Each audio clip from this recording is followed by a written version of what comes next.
Guess what time it is, ladies and gentlemen? Yes, it is study time.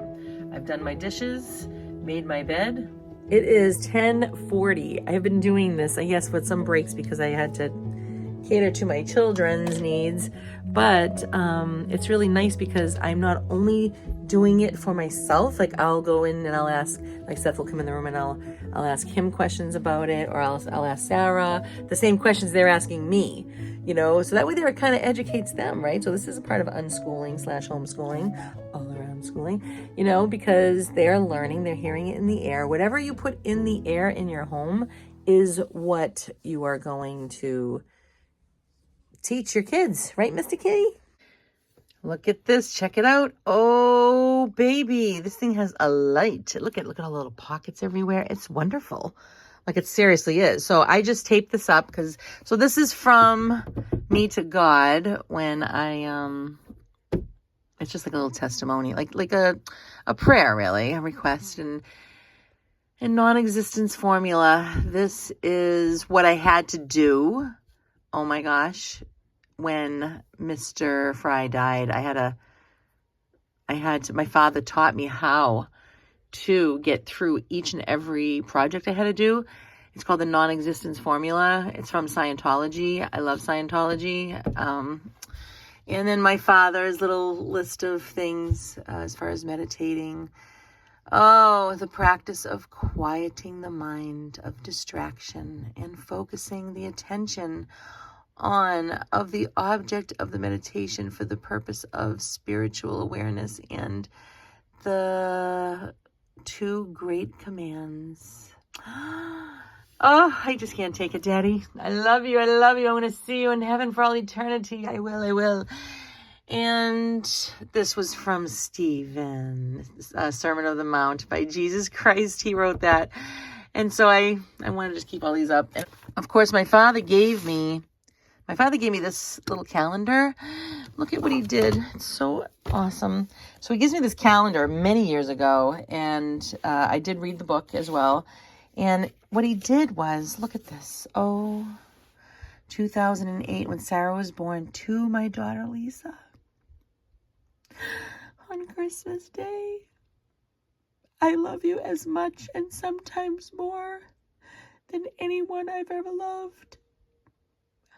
Know it and be glad. I forgot about this. Insecure and sure in it, Daddy. That's why I call him Daddy. Oh, that's so nice. Oh, that's so good. I forgot I had that. I should blow that up. Oh my gosh. I don't mean blow it up to destroy it, but to make it bigger. Oh my gosh. That is so nice. And he put the quotation marks. I know it because, you know, here I am. I'm a grown woman. And a lot of people call him Dad. And I don't want to. Oh, that's so nice. Anyway. He had... This is where I start feeling like I'm psychotic. He and I both understood in the last number of years. He goes, I have the gift of tears. He was saying that about himself. And I'm like, I do too. Like, it's true. It's like, you're not only crying because something is sad. You're crying because it's so joyful or insightful about God. Okay, let me try to do this now.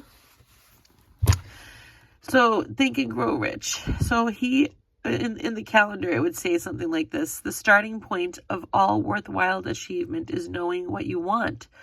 The road to achievement is paved with the plan and the motivation to develop the persistence you need to get to the end. Don't quit until you get to the end of the road. And this is why the non-existence formula, he guided me. I was like, how am I going to get my furnace fixed? How am I going to get the siding done and the windows and the leak from the tub and the sump pump and the kitchen floor and blah, blah, blah. And he guided me. I would go do this one, you know, find a communication line. And I had to master that. And then I could not move on until And he did this for me all over the phone, every step. And then I would finish it. So making yourself known, right? So calling people and finding estimates, and the next step is discover what is needed and wanted, right? For my house or whatever your project is. And then produce, and or present it. So then when I was done with, say, the furnace, I'd call him up and be like, I don't know what to do now. He goes, okay, do it again. Find a communication line for your siding and so forth. You see what I mean? So with this, now what he would do is he came underneath the writing there and he put, the best achievement is yourself in heaven, seeing God. And the best plan and only plan is through the Catholic Church and I'm sorry, it's hard for me to see because my tears. And the dual motivation is keeping out of the fires of hell and the happiness of heaven. So he did that throughout. So he would say, it would say, a spider spinning its web has more definiteness of purpose than do most human beings. Unfortunately, the spider has no choice but to spin. We, on the other hand, have a choice, but with our choice comes consequences. It's hard to see. And then look at this. Go the extra mile. Your efforts will not begin to pay off until you go that second mile.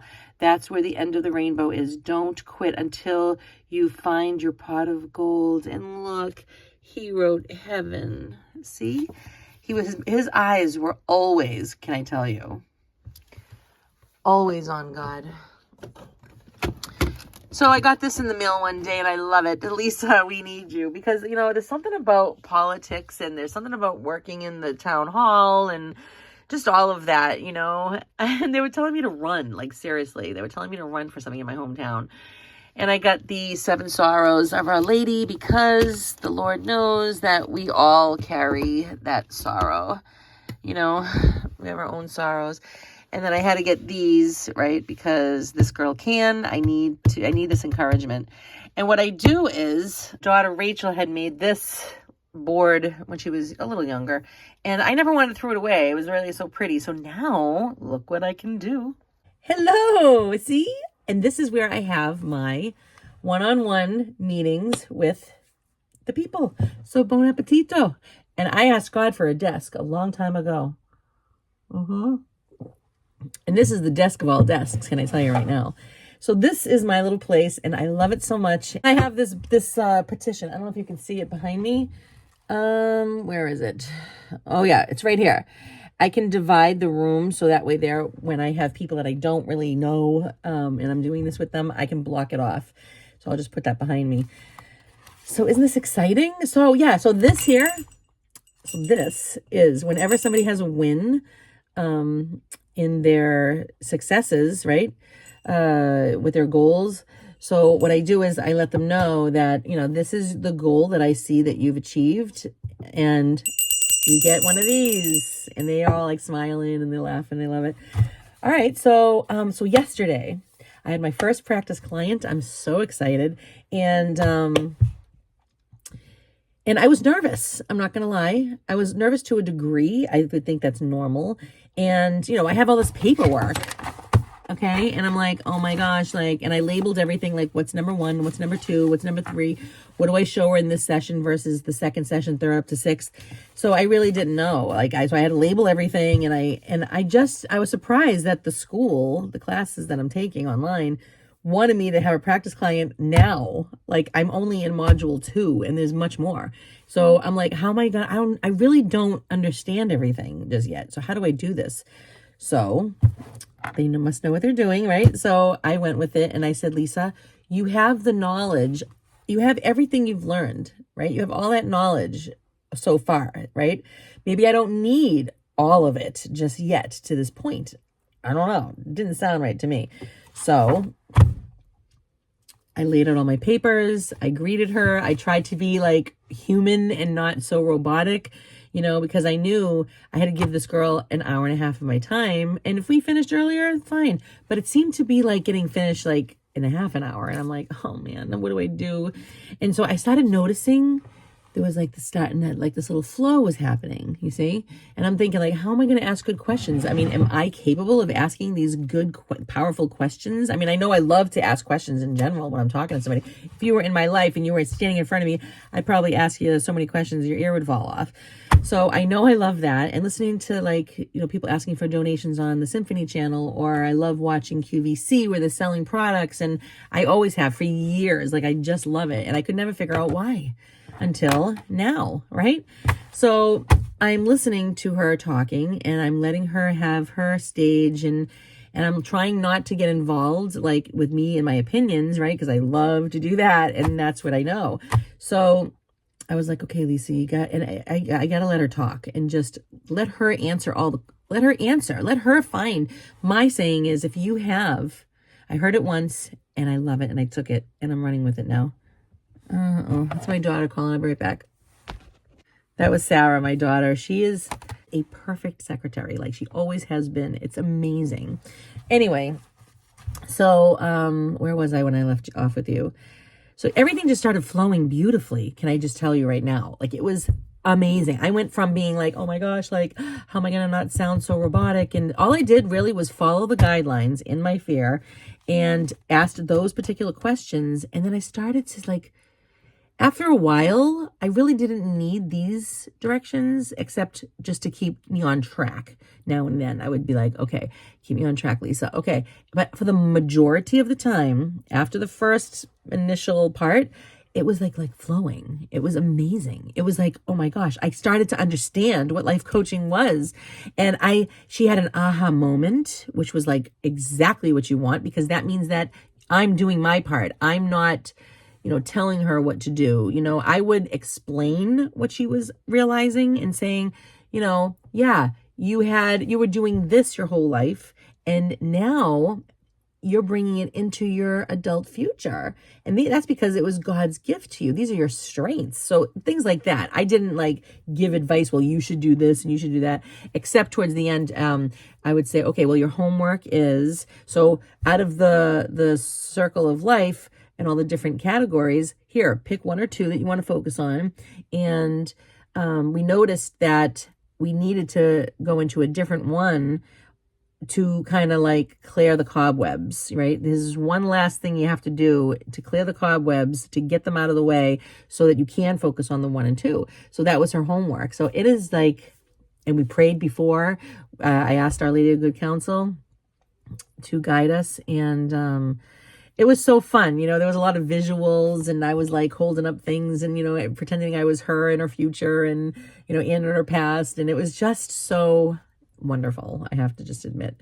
So I have found my niche, and I'm going to, after I do with her, I'm going to try to find different people that I can help in this way. So a man, maybe an elderly person, maybe a mother, the homeschool person, or maybe a business owner. I would love to, not that I've ever had a business of whatever they have, but I feel like, homeschooling was a business. I'll never forget. I looked in the closet and I was like, I had all the stuff that we needed. And I was like, I actually found myself saying, this is a business. This is like a business.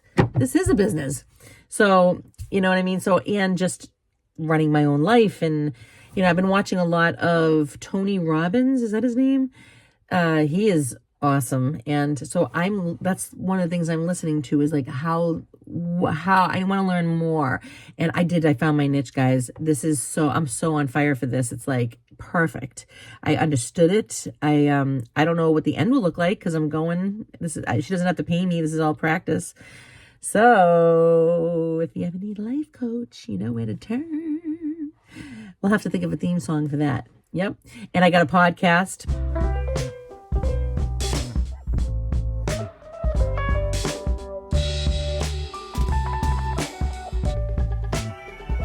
Yeah, so I'm hoping to help people, because I can say that I have been not through every circumstance, obviously, who does, but I have definitely been through enough to say, you know what, guys, and I have to operate it in the way of the Lord,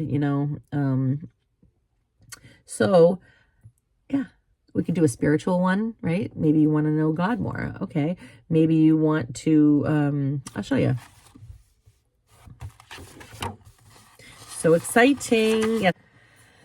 As I'm looking for that worksheet I want to show you, they have coaching instructions, right? So like, these are the things that you're doing for your next session, right? And basically what's really cool is it's not me and them, right? So I'm trying to like fit into their world. Like picture like there's like this hole, right? I picture like Alice in Wonderland, and she's this big person, and she needs to get into a small space to meet the little people there, the bunnies and all that. So it's like that. It's like, here I am. I don't mean they're little, but I mean like we're in two different worlds. I'm in mine and they're in theirs. And I need to, this is my own thoughts about it, is that I have to get into this hole. I have to get into this other area, meaning your life. And I have to, when I'm in there with you, I need to become you, if you will. I need to get into your head. I need to see the world as you see it. I need to think like you. I need to find out how you think. See, this isn't about like, oh, Lisa, I have all this knowledge and I have all this experience. And so that part is true, where I can offer you something, and that's why I'm your life coach. But I need to see how you see things, and what is your style of understanding things, So, somebody might be, I noticed that I could be very visual, right? I could just I had to act things out, and she was, I could see that because she was doing it. So, I got to find her language, if you will. So it's really cool. And, yeah. So you want to use their language also, right? So like if somebody's like, hey man, and I noticed that because I did that once. I saw a nutritionist years ago, and I had said something, and she was not this way at all. I'm more like of a dude kind of person, and she was not like that at all. She was very elegant and sophisticated, and she used a word, and it really, it made me laugh, because she was coming to my level wherever I was, and she was coming towards me and recognizing who I was. And I really appreciated that. So that's, yeah. And it's really like guiding, right? So, okay. So you got the client in front of you, right? And they have all these thoughts, and they're just like, I don't really know where to begin or start, or how do I get to my goal? And I don't even know what my goal might be. And oh my gosh. And so I'm hearing all that. I'm taking all their notes. I'm writing notes on this. And then I see that, how can I put them in order according to how they want it to go? And they might not even know I don't know. I just know that I have this mess in front of me, and I want to make sense of it. So my job is as we're talking, right? So it might look like this, right? It might look like this. I don't know. And, I think I know over here, and, but this is a stumbling block. And as they're doing this, I'm constantly like, say this is them going this way. I'm constantly trying to put them in the straight path, if you will. Do you know what I'm saying? So imagine this trying to go straight. That's where we're going. We're going to there. We're going to end up here, right? And we're starting off here, but it might just be like this. And I'm constantly, guiding you in the direction you want to go until every session we land here. Okay.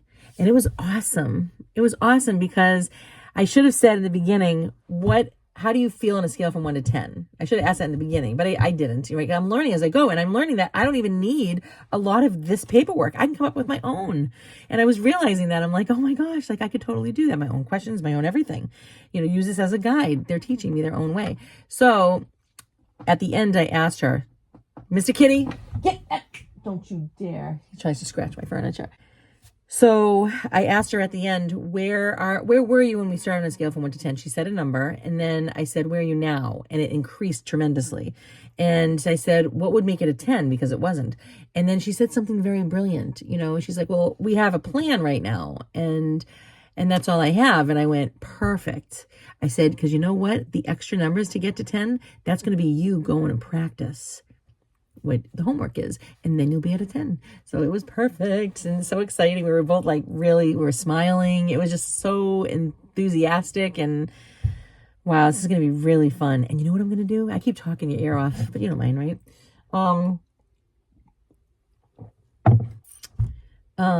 I figure, and I know that one of my callings is to guide, say it could be, I don't know if I should venture off into minors. If you're 18, I could start there because now you're an adult. And I could go to, but then again, college students, they're going to be younger, huh? They'll probably be around that age. So unless I get like a written permission. But one thing I am called to do is to help young adults find their way. Because that is so, when you're in that place, it's just like, oh my gosh, like I don't know how to find my way. What am I going to do? So I think I will go. I can go as far as the earth is. I could post everywhere on the planet Earth that I can help you, you know? I can go to different colleges. I can post it all across the world. I don't even have to be there. Like, right, I'm talking to you right now, right? Where are you? So, that, and I'm also really, really prone to wanting to always I'm gravitating always towards groups. Right? I worked in a nursing home. I always had to do what? Gather the residents. What did we do? We had groups of all kinds. You know, whether it was exercise, whether it was like a mental health kind of like peaceful thought, I would gather them to read the newspapers. I was always gathering. And I would have classes on something. I would have lessons on something. I would always just gather groups. And now I'm doing it with New Beginnings. So I have to learn how to master a group setting with life coaching. So, oh my gosh, get this. This was so fun. Last night, once you find your niche, right? Your purpose, so exciting. God it opens the door. So last night I'm laying on the couch, right? Literally, I felt so incredibly slumped. And I couldn't move. And my son comes to the house with a friend, a female friend. And they were at her house studying this book that she got about grieving. She lost her father.